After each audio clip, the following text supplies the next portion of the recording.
Aravind tax நேயர்களுக்கு அன்பான வணக்கங்கள்.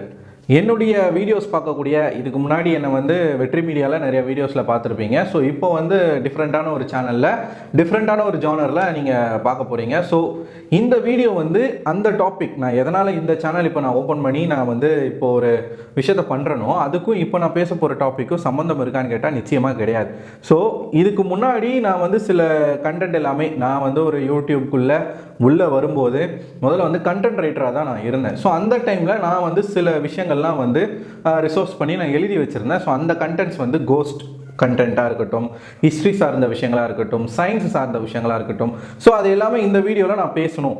ஏன்னா இதுக்கு முன்னாடி நம்ம வெற்றி மீடியாவில் நம்ம ஜென்ரல் டாபிக்ஸ் தான் பேசிகிட்டு இருந்தோம். பிக் பாஸ் ரிவ்யூஸ் பண்ணிகிட்டு இருப்போம். பிக் பாஸ் தாண்டி சில விஷயங்கள்லாம் நம்ம பேசியிருந்தோம். மேஜராக பிபி தான் அதில் போயிட்டு இருந்துச்சு. ஸோ இந்த சேனல் ஜென்ரல் டாபிக் இல்லாமல் சில விஷயங்கள் கொஞ்சம் மக்களுக்கு யூஸ் ஆகக்கூடிய விஷயங்கள். கோஸ்ட் கண்டென்ட் உங்களுக்கு நிச்சயமாக யூஸ் ஆகாது, பட் ஒரு த்ரில்லிங்காக இருக்கும் இல்லையா? ஸோ அந்த மாதிரியான ஒரு விஷயத்துக்கு ஆரம்பிக்கப்பட்ட ஒரு சேனல் தான். பட் இந்த வீடியோ நான் பேசுவேன் நான் எக்ஸ்பெக்டே பண்ணல. அதுக்கான காரணம் இருக்குது. நான் ஒரு வீடியோ தான் போட்டிருக்கேன். இது என்னுடைய செகண்ட் வீடியோவில் ஜென்ரல் கண்டென்ட் ஒன்று பேசுகிறேன் அப்படின்னும் போது ஏன் பேசுகிறேன் அப்படின்றத நீங்கள் புரிஞ்சுக்கணும். எப்பயுமே யூடியூபர்ஸ் அப்படின்றவங்களுக்கு கண்டென்ட் தாங்க மெயின். ஸோ கண்டென்ட்டுக்காக நம்ம நிறைய விஷயங்களை ரிசர்ச் பண்ண வேண்டியிருக்கும். நிறைய பார்க்கணும், ஆன்லைன்லேயே இருக்கணும், நியூஸ் பார்க்கணும், வீடியோஸ் பார்க்கணும்.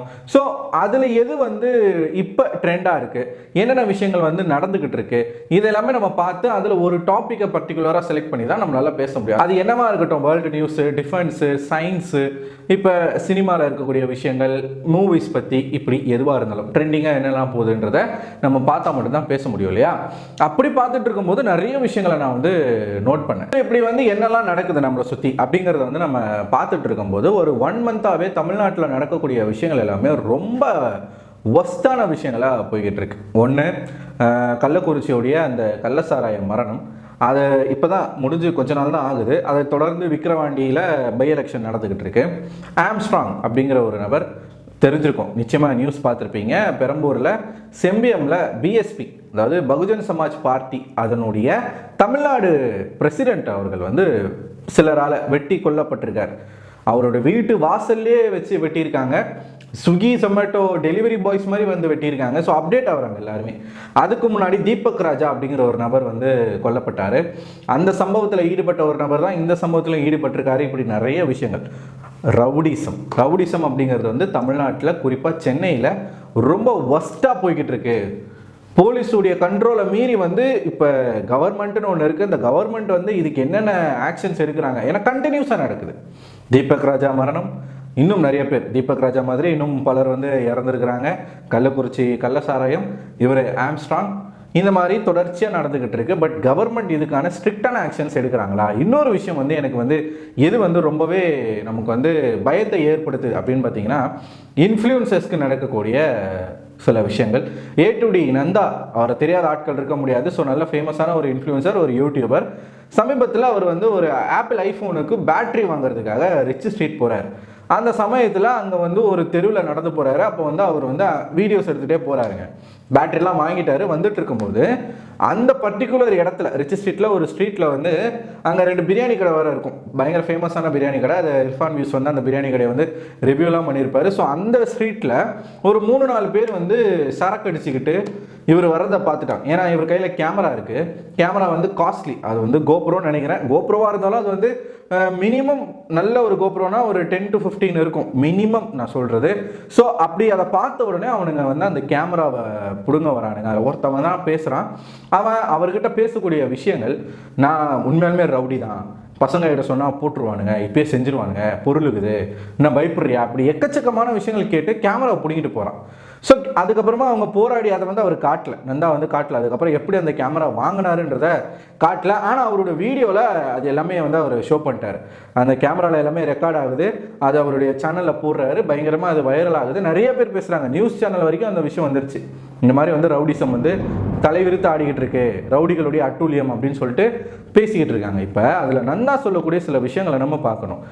நான் போலீஸ் கிட்ட போய் கம்ப்ளைண்ட் கொடுத்துருப்பேன். பக்கத்தில் தான் பூத், அந்த ஜங்ஷனில் தான் பூத் இருக்குது, போலீஸ் பூத்து. ஸோ டிராஃபிக் போலீஸ் தான் நிற்பாங்க. போய் நான் சொல்லியிருக்கலாம். சொன்னால் என்ன ஆகும்? ஆப்போசிட்டில் ட்ரிபிள் கேன் போலீஸ் ஸ்டேஷன் இருக்குது. இவனுங்க எல்லாம் வந்து பொருளோடு இருக்கிறவனுங்க, நம்ம பாட்டு சொல்லி நம்மளை டக்குன்னு எடுத்து போட்டானுங்கன்னா என்ன பண்ணுறது? ஒரு இன்ஃப்ளூயன்சருடைய வாயில் வரக்கூடிய வார்த்தை அவ்வளோ பயம் இருக்குது. நந்தாக்கா அந்த அளவுக்கு பயம். அடி வாங்கிட்டு வந்திருக்கேன், இனிமேல் வந்து நான் ரிச் ஸ்ட்ரீட் பக்கமே போக மாட்டேன், இப்படி அவர் பேசக்கூடிய விஷயங்கள் வந்து நம்ம அண்டர்ஸ்டாண்ட் பண்ணணும்.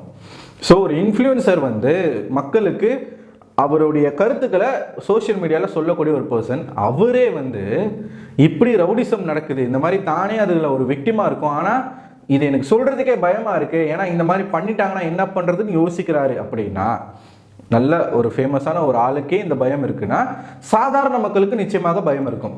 இதனால தான் ரோட்டில் எவனா ஒருத்தனை வெட்டினா கூட அதை மக்கள் வேடிக்கை பார்க்குறாங்களே தவிர்த்து அவங்க போய் தடுக்கிறது கிடையாது. ஏன்னா எல்லாருக்கும் உயிர் மேலே ஒரு பயம், நம்மளை ஏதாச்சும் பண்ணிடுவாங்களோ, ஒன்று உயிர் மேலே ஒன்று பயம், போலீஸ் ஸ்டேஷனுக்கு போனால் அங்கே நம்மளை எப்படி அவங்க ட்ரீட் பண்ணுவாங்க அப்படின்ற இன்னொரு பயம். ஏன்னா நான் கூட வந்து சில விஷயங்களுக்காக ஸ்டேஷன்லாம் போய் பார்த்துருக்கேன், நண்பர்கள் கூடலாம் வந்து போயிருக்கேன்.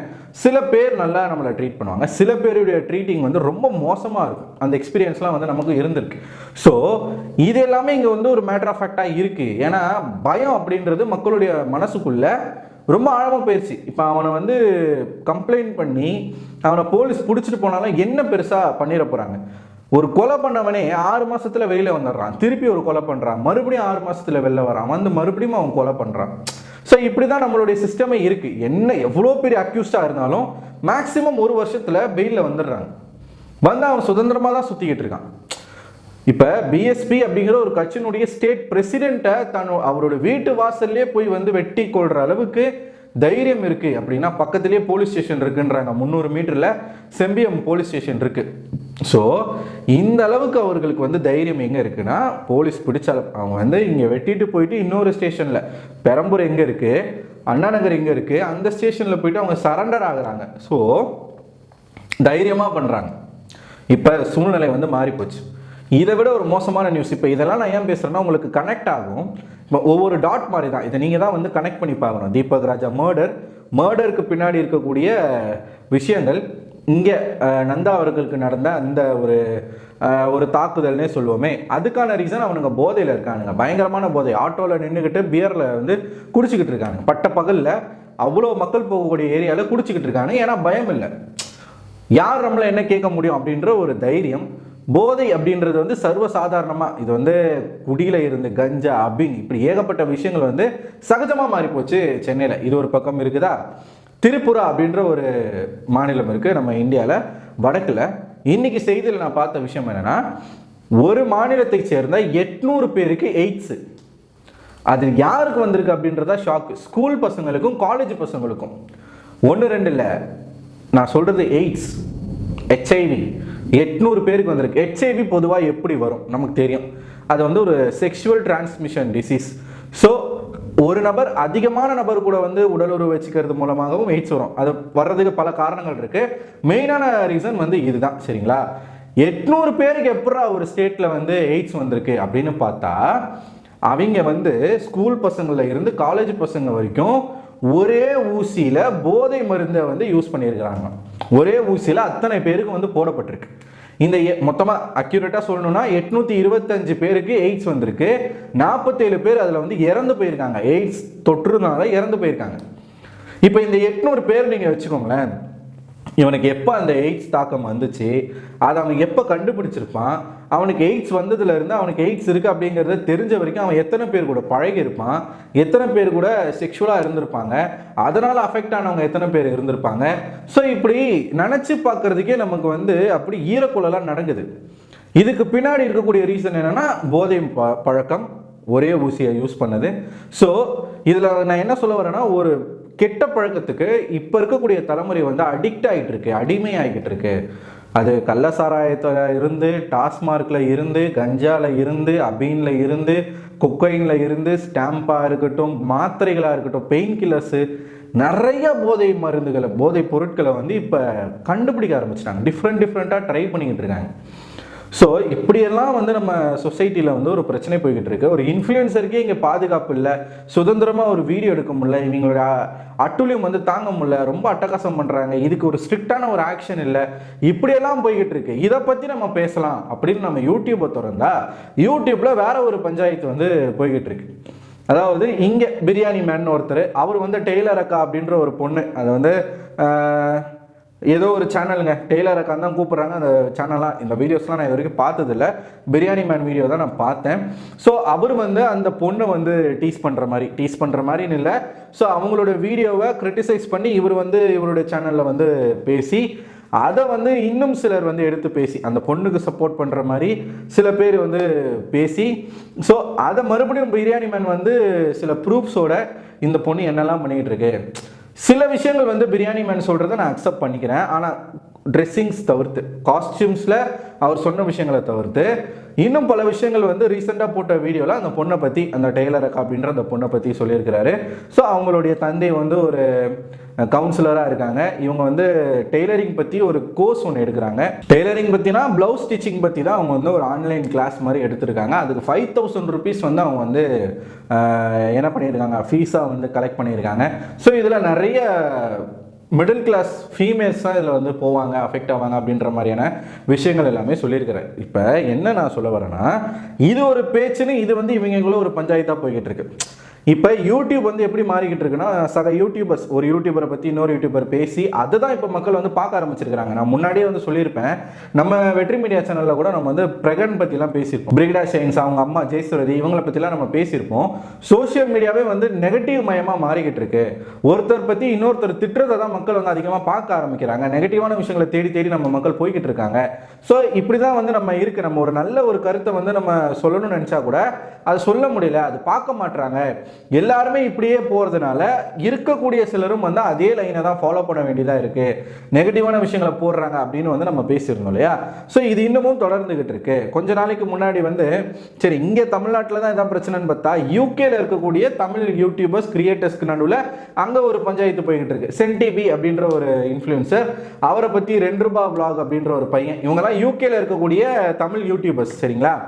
இவர் வந்து அவங்கள பற்றி பேசி அந்த சென்டிபி அப்படிங்கிற வந்து அங்கே இருக்கிற ஒட்டுமொத்த யூகே கிரியேட்டர்ஸ் எல்லாமே தாக்கி அவங்க ஒரு வீடியோஸ் போட, அங்கே இருக்கிறவங்கலாம் கொதிச்சு போய் இவங்களை பற்றி வீடியோஸ் போட, மறுபடியும் இவங்க வந்து அழுதுகிட்டே இன்னொரு வீடியோஸ் போடன்னு சொல்லிட்டு அங்கே வந்து ஒரு சண்டை வந்து போய்கிட்டு இருக்கு.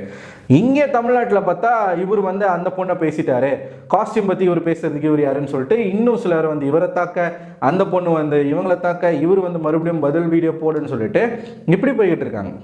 ஸோ இதில் எனக்கு என்ன கன்ஃபியூஷன்னா, எதை எடுத்து நம்ம பேசுறது? இப்போ இந்த மாதிரி நம்ம ரியாலிட்டியில் நடக்கக்கூடிய இந்த பிரச்சனைகளை நம்ம எடுத்து பேசுறதா, இல்லை இந்த யூடியூபர்ஸ்குள்ளே நடக்கக்கூடிய இந்த சண்டைகளை பற்றி பேசுறதா? இதெல்லாம் பார்க்கும்போது அவங்க வந்து வேணும்ட்டே பேசி ஒரு சேனலை வந்து வியூஸ் ஏற்றுறதுக்காகவும் சப்ஸ்கிரைபர்ஸ் ஏற்றுறதுக்காகவும் வாண்டடாக இந்த மாதிரியான கண்டென்ட் எல்லாமே பண்ணுற மாதிரி இருக்குது. பிரிகடா ஷைன்ஸ் பற்றி, பிரகன் ஃபேமிலி பற்றி நம்ம பேசுனதுக்கான ரீசனே வந்து வேற. ஏன்னா அவ்வளோ டாக்ஸிக், அவ்வளோ நெகட்டிவிட்டி, ஒருத்தர் மாற்றி ஒருத்தர் அவங்கள மேலேயே அவங்க காரி துப்பிக்கிறது, அதை பார்க்குற ஒட்டுமொத்த ஆடியன்ஸுமே அந்த ஃபேமிலியில் ஒரு மெம்பர் ஆகி வந்து இந்த பொண்ணை ஃபாலோ பண்ணுறவங்க அந்த பையனை திட்டுறது, அந்த பையனை ஃபாலோ பண்ணுறவங்க இந்த பொண்ணை திட்டுறது, சம்மந்தமே இல்லாமல் அவங்களுடைய பிரகனுடைய ஒய்ஃபுக்கு வந்து தப்பான பேர் வச்சு கூப்பிட்றது, இப்படி மொத்தமாக டாக்ஸிக்காக மாற்றி வச்சுருக்காங்க அவங்க ஆடியன்ஸை. இதனால் நம்ம வந்து பேசணும். பட் இது அவங்களோட மட்டும் முடியாமல் இருக்கக்கூடிய எல்லா யூடியூபர்ஸும் இதே மாதிரி மாறிக்கிட்டு இருக்காங்க. சோஷியல் மீடியாவில் ஒருத்தர் மாற்றி ஒருத்தர் பேசி திட்டி இந்த மாதிரி வந்து மொத்தமாக வந்து ஒரு டாக்ஸிக்கான ஒரு இடமா வந்து இதை மாற்றிக்கிட்டு இருக்காங்க. இன்னும் இப்படிலாம் இருக்குது, வெளியில் இவ்வளோ பிரச்சனைகள் இருக்குது, அதை பற்றியும் நம்ம கொஞ்சம் ஃபோக்கஸ் பண்ணணும். ஸோ அந்த A2D அவர்களுக்கு நடந்த ஒரு விஷயம் மாதிரி இன்னும் யாருக்குமே நடக்கக்கூடாது. ஏன்னா ஏகப்பட்ட கிரியேட்டர்ஸ் இருக்காங்க, சென்னையிலே ஏகப்பட்ட கிரியேட்டர்ஸ் இருக்காங்க, வெளியில் போய் எடுக்கக்கூடிய ஆட்கள் நிறைய பேர் இருக்காங்க. இந்த மாதிரிலாம் வந்து இவனுங்க இந்த மாதிரி பண்ணிவிட்டு கேமரா இந்த மாதிரியான எக்யூப்மெண்ட்லாம் பறிச்சுட்டு போயிட்டாங்கன்னா என்ன பண்ணுறது? ஸோ அரசாங்கம் வந்து இந்த மாதிரியான விஷயங்களுக்கு வந்து ஸ்ட்ரிக்டான ஒரு ஆக்ஷன்ஸ் வந்து எடுக்கணும். ப்ளஸ் யூடியூபர்ஸ் வந்து இதை மட்டுமே ஃபோக்கஸ் பண்ணாமல் கொஞ்சம் சொசைட்டியில் நடக்கக்கூடிய விஷயங்களையும் பார்த்து, அவங்க வந்து என்னமோ பண்ணுறாங்க அதை வந்து நம்ம ரிவ்யூல் பண்ணுறோம், ஓகே, அதை நீங்கள் பேசுகிறதுல தப்பு கிடையாது, இதையும் கொஞ்சம் பேசினா நல்லாயிருக்கும் எல்லாரும். இப்போ இவர் பேசுகிறாருன்றதுக்காக சில பேர் வந்து அந்த ஃபெமினிசம் அப்படிங்கிற ஒரு கார்டை தூக்கிட்டு இவருக்கு ஆப்போசிட்டாக பேசுகிறது. ஸோ எல்லாத்தையுமே நம்ம வந்து கரெக்டுன்னு சொல்ல முடியாது, எல்லாத்தையுமே நம்ம வந்து தப்புன்னு சொல்ல முடியாது. பிரியாணி மேன் பேசின சில விஷயங்கள் ஏற்றுக்கிற மாதிரி இருக்குது, ஆனால் காஸ்டியூம்ஸ் பற்றி அவர் பேசினதை ஏற்றுக்க முடியாது. இந்த வீடியோவில் நம்ம வந்து எண்டிங்காக நம்ம சொல்ல வர ஒரு விஷயம் ஒன்றே ஒன்று தான். சொசைட்டியில் ஏகப்பட்ட பிரச்சனைகள் நடந்துக்கிட்டு இருக்கு. இந்தியா முழுக்க ஏகப்பட்ட பிரச்சனைகள் நடந்துக்கிட்டு இருக்கு. ஸோ இது ஒரு தலைமுறையே வந்து பாதிச்சிருக்கு. இன்னும் வரக்கூடிய தலைமுறையை இது பாதிக்கும். இதுலேயும் நம்ம கொஞ்சம் ஃபோக்கஸ் பண்ணணும். உங்களுக்குள்ளேயே நீங்கள் வந்து ஈகோ கிளாஸில் சண்டை போட்டுட்டு இருக்காதீங்க அப்படின்றது தான். ஒரு மாநிலத்தில் 800 பேருக்கு எய்ட்ஸ் அப்படிங்கிறத வந்து உங்களால் வந்து நினச்சி இமேஜின் பண்ணி பார்க்க முடியுதா? ஸோ இந்த மாதிரியான விஷயங்களை தயவு செய்து வந்து பேசுங்க. இந்த மாதிரியான அவேர்னஸும் கிரியேட் பண்ணுங்கள். சீரியஸாக சொல்கிறேன், இந்த கண்டென்ட்டுக்கும் நம்ம சேனலுக்கும் சம்மந்தமே கிடையாது. பட் இருந்தாலும் பேசுகிறதுக்கான காரணம் ஒன்றே தான், ரொம்ப மோசமாக இருக்குது. நான் ஒரு 10 நாளாகவே பார்த்துட்ருக்கேன். ஒஸ்ட்டாக போய்கிட்டு இருக்குது. யூடியூபாக இருக்கட்டும், இன்ஸ்டாகிராமாக இருக்கட்டும், நியூஸாக இருக்கட்டும், நாட்டினுடைய நிலைமையும் ரொம்ப மோசமாக போய்கிட்டு இருக்கு. ஸோ இதை ஜஸ்ட் உங்ககிட்ட ஷேர் பண்ணணும் அப்படிங்கிறதுக்காக தான் இந்த வீடியோ. ஸோ உங்களோட கருத்துக்கள் என்ன கமெண்ட் பாக்ஸில் போஸ்ட் பண்ணிடுங்க. இது போன்ற வீடியோக்கள் இனிமேல் நீங்கள் பார்க்க போகிறது கிடையாது. தொடர்ச்சியாக நம்மளோட சேனலை வந்து பயங்கரமான கோஸ்ட் ஸ்டோரிஸ், நம்மளுடைய தமிழ் ஹிஸ்ட்ரிஸ், இந்த மாதிரியான விஷயங்கள் தான் உங்களுக்கு வரப்போகுது. ஸோ அதுக்காக நம்மளோட சேனலை வந்து சப்ஸ்கிரைப் பண்ணுங்கள், நோட்டிஃபிகேஷன் ஐக்கானை கிளிக் பண்ணிடுங்க. அடுத்த ஒரு தரமான வீடியோவில் உங்களை வந்து சந்திக்கிறேன். அது ஒரு உங்களை நம்புறது விடைபெறுவது நான் அரவிந்தன்.